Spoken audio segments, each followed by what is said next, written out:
রাম নারায়ণ রাম। মহাসৃষ্টিতে যেসব বস্তুগুলি রয়েছে সবই মহাকাশের বস্তু।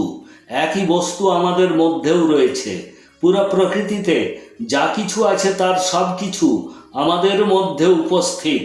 প্রকৃতি যদি মহাকাশের মাধ্যম হয় তবে আমরা সকলেই প্রকৃতি থেকে জন্মগ্রহণ করেছি। প্রকৃতিতে যা কিছু গুণাবলী থাকে সবই প্রতিটি মানুষের মধ্যে রয়েছে। অতএব আমরা সকলেই মহাকাশের অংশ।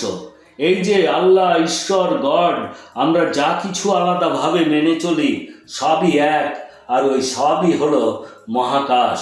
মহাকাশ যে উদ্দেশ্য নিয়ে আমাদের এখানে পাঠিয়েছে সব কিছু আমাদের ভিতরে রয়েছে, যা হলো আমাদের বিবেক। মহাকাশ এমন একটি মহাবিদ্যালয় যেখান থেকে পাশ করা, এতে পুরো নম্বর পাওয়া খুব কঠিন। আজ অবধি কেউ পুরো নম্বর পায়নি।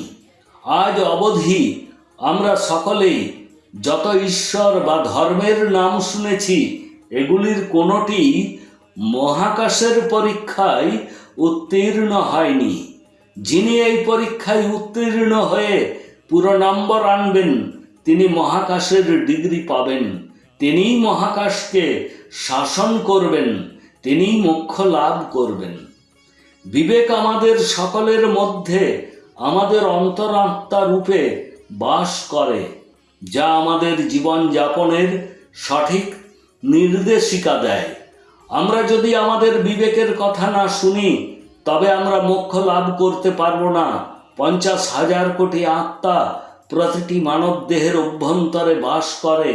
আমরা সকলেই দিনে 2 থেকে 3 বার খাবার খাই যাতে আমরা সন্তুষ্টি লাভ করি। আপনি কি কখনো ভেবে দেখেছেন আমাদের মধ্যে যে 50,000 কোটি আত্মা রয়েছে তারা কি খায়? যদি তারা খাবার না পায় তবে তারা ভিতরে ভিতরে মারা যেতে থাকবে। তাহলে শেষ পর্যন্ত কি ঘটবে? আমাদের শরীরের এই 50,000 কোটি আত্মার শক্তি শেষ হয়ে যাবে, যার কারণে আমরা দুর্বল হয়ে যাব। আমাদের মস্তিষ্ক কাজ করবে না। এক কথায় আমাদের পুরো জন্ম বিফল হয়ে উঠবে। এই পৃথিবীতে মানুষ যা কিছু পেয়ে থাকুক না কেন তার সব কিছু মহাকাশ এবং প্রকৃতির কাছ থেকে পেয়েছে। মানুষের নিজের বলে কিছুই নেই। পৃথিবী আমাদের মাতা ও সূর্য আমাদের পিতা, যা আমাদের শক্তি এবং ক্ষমতা দেয়। প্রকৃতি আমাদেরকে সব কিছু দিয়েছে। প্রকৃতি কি আমার আপনার কাছ থেকে সে সব কিছু ফেরত চায়? আমরা সূর্য, চন্দ্র, মহাকাশ, সমস্ত গ্রহ নক্ষত্রের কাছ থেকে যা কিছু পেয়েছি তারা কি আমার আপনার কাছ থেকে সেসব ফেরত চায় বা অনুগ্রহ প্রকাশ করে বলে যে আমরা আপনাদেরকে সমস্ত কিছু দিয়েছি? তারপরও কেন কোনো মানুষ কেন অহেতুক একে অপরের প্রতি অনুগ্রহ প্রকাশ করে? তাদের নিজস্ব কি আছে যে তারা অনুগ্রহ প্রকাশ করে? আমাদের প্রকৃতির কথা মাথায় রেখে তার থেকে অনুপ্রেরণা নিয়ে বাঁচা উচিত, কারণ প্রকৃতিই আমাদেরকে ভারসাম্যপূর্ণ এবং আশাবাদী করে তোলে। যদি আমাদের জীবনে কোনো ঘাটতি থেকে থাকে তবে প্রকৃতি তা পরিপূর্ণ করে।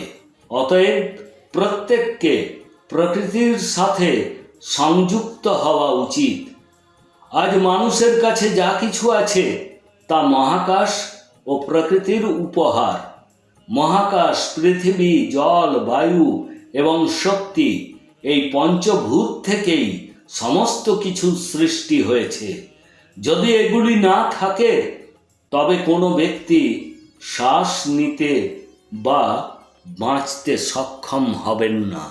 আমাদের সকলের প্রতিদিন রাম নারায়ণ রাম মন্ত্র জপ করা উচিত। এই মন্ত্রটিকে আপনার জীবনের একটি অংশরূপে গ্রহণ করুন। আপনি যেমন শ্বাস নিচ্ছেন ঠিক তেমনি একইভাবে রাম নারায়ণ রাম নামটি আপনার অভ্যন্তরে বসিয়ে নিন, কারণ এই বীজ মন্ত্র আপনার জীবনে সার্থক পরিবর্তন নিয়ে আসে। আজ অবধি এই নামের সাথে লক্ষ লক্ষ মানুষ যোগদান করেছেন এবং তাদের জীবনে উন্নতি করেছেন, জীবনের আসল অর্থ বুঝতে পেরেছেন। সুতরাং যখনই আপনি সময় পাবেন রামনারায়ণ রাম জপ করুন।